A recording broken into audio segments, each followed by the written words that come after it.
commercial a donc bien avancé ce week-end entre Chinois et Américains. Oui, les représentants des deux blocs ont discuté samedi et dimanche à Genève et à la sortie, ils parlent presque d'une seule voix sur les avancées permises par cette rencontre. Côté américain, c'est Scott Bessent, le secrétaire au Trésor, qui s'est brièvement exprimé hier soir. Je suis heureux d'annoncer que des progrès substantiels ont été réalisés entre les États-Unis et la Chine dans ces négociations commerciales très importantes. Je tiens tout d'abord à remercier notre hôte et le gouvernement suisse. Il a eu la gentillesse de nous offrir ce cadre exceptionnel et je pense que cela a contribué à ce que les discussions soient constructives.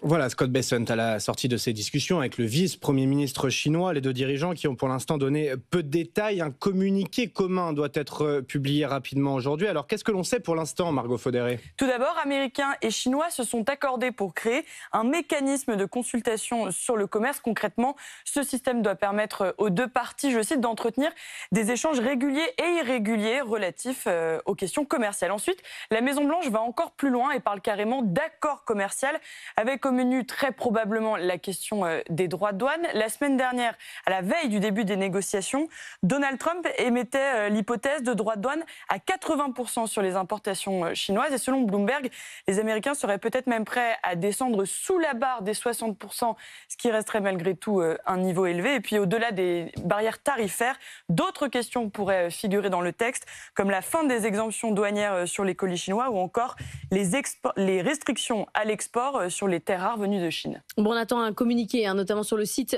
de la Maison-Blanche. Pour le moment, ça reste quand même flou. Donald Trump, il va jusqu'à parler de réinitialisation totale. Est-ce qu'on pourrait aller jusque-là ? Les économistes de Bloomberg ont du mal, en tout cas, à parler de succès, car même si les barrières commerciales atterrissaient plus bas que les 80% évoqués par Donald Trump, l'impact sur le commerce resterait très important.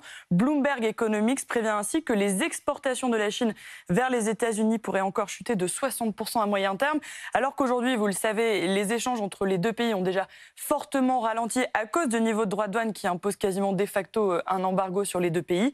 Et puis, il faut aussi prendre des précautions avec ce qu'annoncent les Américains. La Maison-Blanche parle d'accord commercial, mais la Chine, elle, ne parle que de discussions pour le moment. Et si c'est le cas, il faudra ensuite s'engager dans un processus plus formel de négociation. Et en moyenne, il faut près d'1 an et demi pour négocier un accord commercial avec les États-Unis.